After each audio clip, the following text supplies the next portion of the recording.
आखिर पार्टियों की आन बान शान बियर को फैक्ट्री में कैसे बनाया जाता है, देखकर आप भी चौंक जाएंगे। और मुंबई में काम करने वाला एक मामूली फिल्म वर्कर रोजाना कितने रुपए कमा लेता है और कैसी जिंदगी जीता है, जानने के बाद आपके भी होश उड़ जाएंगे। और सुशांत सिंह राजपूत की बहन ने इतने लंबे समय बाद उनकी मौत को लेकर ऐसा क्या राज खोल दिया, जिससे सीबीआई की इंक्वायरी पर कई सवाल उठ रहे हैं। और आखिर अब दुबई ने भारत के साथ ऐसा क्या करने की ठान लिया है जिसने पूरी दुबई को हिलाकर रख दिया, और कैसे यूपीआई और पेमेंट एप्स आपके बैंक बैलेंस को खाली करने का काम कर रही है। जानने के लिए बने रहिएगा आखिर तक हमारे साथ। फैक्ट नंबर 12, आखिर पार्टियों की शान बियर को फैक्ट्री में कैसे बनाया जाता है। बियर बनाने के लिए सबसे पहले ढेर सारे अनाज को अंकुरित किया जाता है। इसमें करीबन 1 हफ्ते लग जाते हैं। इसके बाद पूरे अनाज को एक बड़े से कंटेनर में पानी के साथ डाल दिया जाता है और अच्छे से मिक्स करके फिर इसमें यीस्ट भी डाला जाता है। यीस्ट एक फंगस है जो कि अनाज का फर्मेंटेशन शुरू कर देता है। सरल भाषा में ये अनाज को सड़ाना शुरू कर देता है। इसके बाद इस मिक्सचर में हर्ब्स फ्रूट मिलाया जाता है। ये वही फल है जिसकी वजह से बियर में एक अलग तरह का स्मेल और खास टेस्ट आता है। इसे मिक्सचर में मिलाकर 3 से 4 घंटे तक उबाला जाता है, जिससे पूरा पानी भाप बनकर उड़ जाता है। इसके बाद इस पूरे मिक्सचर को किसी और जगह ले जाकर धूप में सुखाया जाता है। इसके बाद इस पूरे मटेरियल को फिर से कंटेनर में गर्म किया जाता है ताकि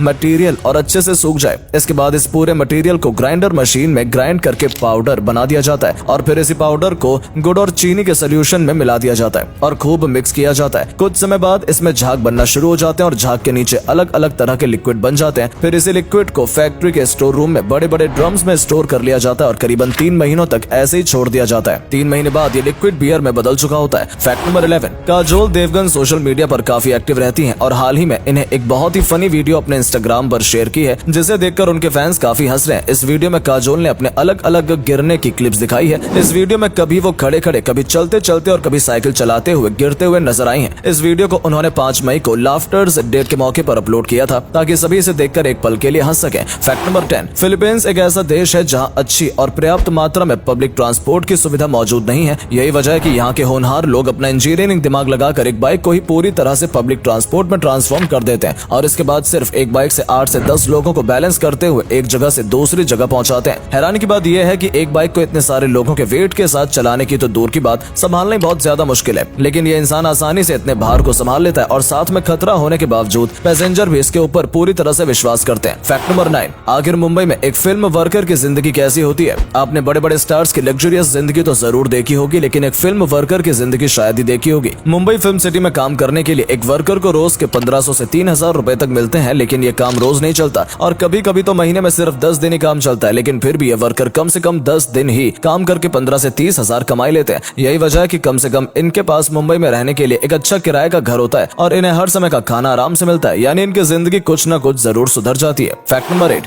आखिर क्यों पोर्नोग्राफी पाकिस्तान के लिए एक बहुत बड़ी समस्या बन चुकी है। किसी देश में पॉर्न वीडियो बनाना या उस देश के बच्चे का इसे देखना, ये दोनों चीज देश के लिए बहुत बुरी साबित होती है और पाकिस्तान में ये दोनों चीज बैन होने के बावजूद धड़ल्ले से की जा रही है, जिस वजह से छोटे छोटे बच्चे गंदी आदतों में पड़ रहे हैं और साथ में कई लोग छोटी छोटी टीनेज बच्चियों की वीडियो बनाकर उन्हें ब्लैकमेल कर रहे हैं। पाकिस्तान में इन सब चीजों को रोकने की जिम्मेदारी हायर रैंक्ड सीनियर ऑफिसर्स को दी गई है, लेकिन जब तक इन चीजों पे ग्राउंड लेवल पर काम नहीं होगा तब तक इसे कंट्रोल नहीं किया जा सकता। आपको क्या लगता है, क्या पाकिस्तान सरकार को ग्राउंड लेवल पर पोर्नोग्राफी को रोकने के लिए एक टीम बनानी चाहिए। फैक्ट नंबर 7, आपने ये तो जरूर सुना होगा कि प्यार में लोग जाति, धर्म, रंग और यहाँ तक की उम्र भी भूल जाते हैं। ऐसा ही एक उदाहरण है अर्जुन रामपाल का, जिन्हें 50 की उम्र में प्यार हुआ और वो भी गैब्रिएला डेमिट्राइड्स से, जो कि वर्ल्ड की टॉप 100 सेक्सिएस्ट वुमेन में लिस्टेड हैं। और वहीं अर्जुन भी 51 की उम्र में आज भी हैंडसम और हॉट नजर आते हैं। 2023 में ही इन दोनों को अपना दूसरा बच्चा भी पैदा हुआ था और वो भी बिना शादी किए, लेकिन इन दोनों के लिए शादी मैटर नहीं करता बल्कि प्यार मैटर करता है। आपको इन दोनों की जोड़ी कैसी लगी। फैक्ट नंबर 6, बॉलीवुड एक्ट्रेस की एक ऐसी बेटी जो जल्द ही बॉलीवुड में डेब्यू करके धमाल मचाने वाली है। रवीना टंडन की बेटी राशा टंडानी ये सुंदरता में अपनी मां से भी कहीं आगे हैं और जल्द ही ये बॉलीवुड में डेब्यू करके लड़कों का दिल चुराने वाली है। ये जल्द ही फिल्म डायरेक्टर अभिषेक कपूर की एक फिल्म में अजय देवगन के भांजे अमान देवगन के साथ डेब्यू करेंगी, लेकिन अब फैंस को सुंदरता के साथ अच्छी स्टोरी और एक्टिंग भी चाहिए। तो क्या ऐसे में राशा टंडानी फैंस के बीच में अपना जलवा दिखा पाएंगी। आपको क्या लगता है, कमेंट्स में जरूर बताइएगा। फैक्ट नंबर 5, हिंदुस्तान के वो तवायफ जिनका नाम आज भी बड़ी इज्जत से लिया जाता है। दरअसल तवायफों को हमेशा गलत नजरों से देखा जाता है और उन्हें वैश्यों से जोड़कर देखा जाता है, लेकिन सच्चाई तो ये है कि अंग्रेजों के समय में इन्हें बहुत इज्जत मिलती थी, क्योंकि ये वो औरतें होती थी जिन्हें शायरी, संगीत, नृत्य और गायन जैसी कलाओं में महारत हासिल होती थी। ऐसे ही एक तवायफ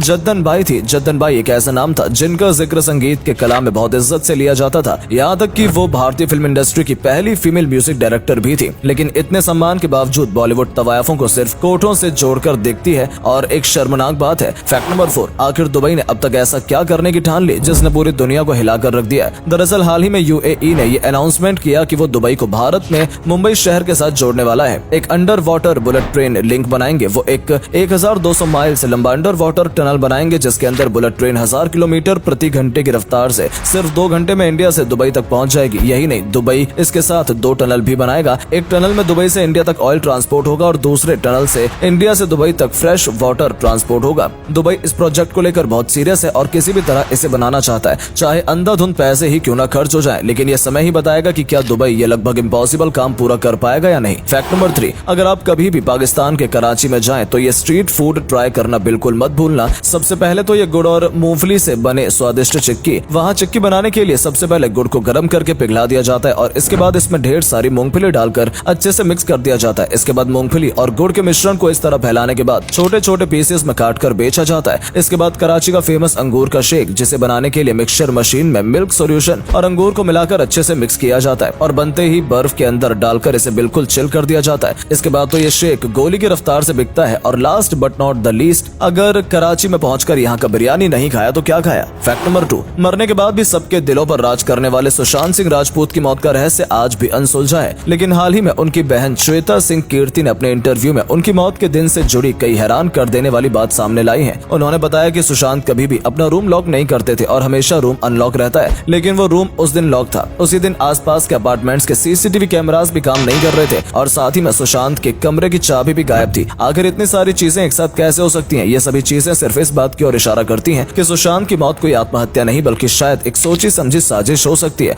आपको क्या लगता है, क्या सीबीआई हम सब से कुछ छुपा रही है? फैक्ट नंबर 1, क्या सच में यूपीआई की वजह से सभी लोगों के खर्चों में बढ़ोतरी हुई है? हाल ही में आईआईटी दिल्ली के रिसर्च में पता चला है कि यूपीआई की वजह से लोग पैसों की वैल्यू नहीं समझते और जब भी किसी दुकान या मॉल में जाते हैं तो पैसों की चिंता किए बिना कई बार बेवजह ऐसे सामान भी खरीद लेते हैं जिनकी उन्हें सच में जरूरत नहीं है। और ऐसा आपके साथ भी जरूर हुआ होगा कि आप यूपीआई की वजह से छोटी छोटी चीजों पर इतनी बार फिजूल खर्ची कर देते होंगे कि कब आपका बैंक बैलेंस 2-3 रुपए हो जाता होगा, ये आपको पता ही नहीं लगता होगा। लेकिन अगर वहीं हमारे हाथ में कैश होता है तो हम उसे समझदारी से खर्च करते हैं। उम्मीद है आपको आज की वीडियो पसंद आई होगी, इसीलिए वीडियो को लाइक और अपने दोस्तों में शेयर जरूर कीजिएगा। धन्यवाद।